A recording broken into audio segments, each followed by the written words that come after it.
Hello everyone, and welcome to day one of the Lolli and Grace Autumn Leaf Stitch Along. So just quickly, if you're wondering what all of this is about, if you go to my blog at www.lollyandgrace.com, you can get caught up on all the details about our Stitch Along, where a whole community of stitchers is working on this free pattern, which you can also find on my blog. Each day I will work on a different part of this pattern with you, describing each step in a new post with lots of photos and also a video here on my YouTube channel to show you exactly what we're doing as we go. So let's get started. You know, the first step, of course, is to transfer the design onto your fabric. But hold on, there's one step I like to do before I even put my fabric in the hoop. I find it much easier to stitch any design, whether it's simple or very complex, on fabric that has been stretched very tightly in the hoop. You can see how tight that is. To help the fabric stay tight the whole time I'm stitching, I use a hoop that has been wrapped. And by that, I mean, you can see it if I turn over the hoop, and you can see I've used cotton twill tape to wrap the inner hoop, which allows the inner and outer hoops to squeeze the fabric more tightly than if they weren't wrapped. All you need to do is just, I think this is 1.5 inch cotton or 1.25 inch wide twill tape, and just you can glue it, wrap that inner hoop, and it provides a great cushion. All right, so I've done that. I have put my fabric in the hoop, stretched it very tightly. You can see that. So now that that's done, let me show you how I transfer the design. I print my pattern out. This is available on the blog. Like I said, it's free. Cut it out on the dotted line. I've stretched my fabric. I take this pattern and put it face down. I hold it up to a light, and then I use my fingers to adjust, make sure it's straight in the hoop the way I want it. I take clear tape or masking tape, and I tape it in just 2 or 3 places. Flip it over, and then I've used on this one a Frixion erasable pen. I've used black, but the color doesn't really matter because I'm going to do my best to cover up these lines. And I will hold this up. You can hold it up to a bright window, a sunny window, or hold it up. I just really hold it up on my desk to my work lamp with the work lamp shining right here. And I'll show you real quickly. If you bring your lamp, and maybe you can see how that, you can see those lines if I push up. All right, oh, that's a little hard to see with it already transferred on there.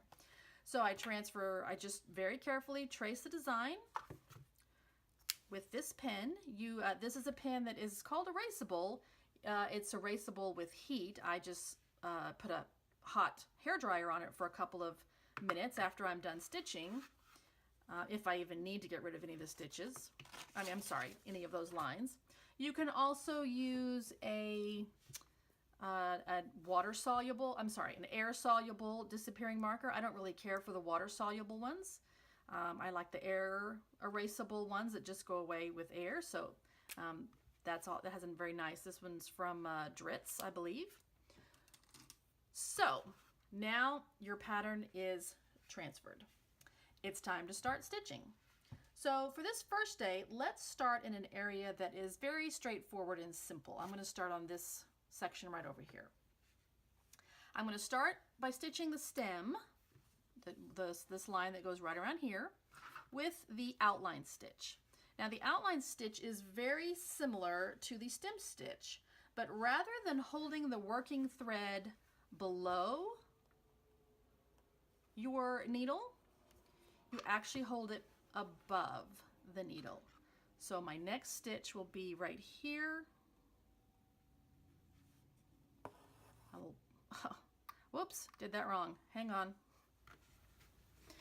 Okay, let me try that again. I always have to think for a minute before I start either the outline stitch or the stem stitch, because you come up from the bottom and you're going to go back down from the top. But I'm going to hold my working thread above my needle, above the line that I am stitching, and I'm going to put the needle in just like that. Oh, I almost did it again. Whew. Down. Sorry about that. Hold that thread, that little loop of thread above, and come up in between those stitches, and now pull it, and there you go. I'll do another stitch, go down from the top, don't come up from the bottom like I did,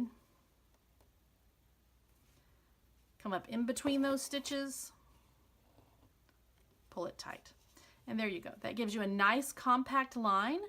The stem stitch is a little bit looser, looks very similar to this. It's a little bit looser, so I'm using the outline stitch because we're going to use it later when we outline the leaf. So after stitching the stem, I will use just simple straight stitches to stitch these little tiny stems, and then I'm going to do French knots in a variety of colors for the tiny little berries, those little knots. So keep watching to see each of these elements as I stitch them.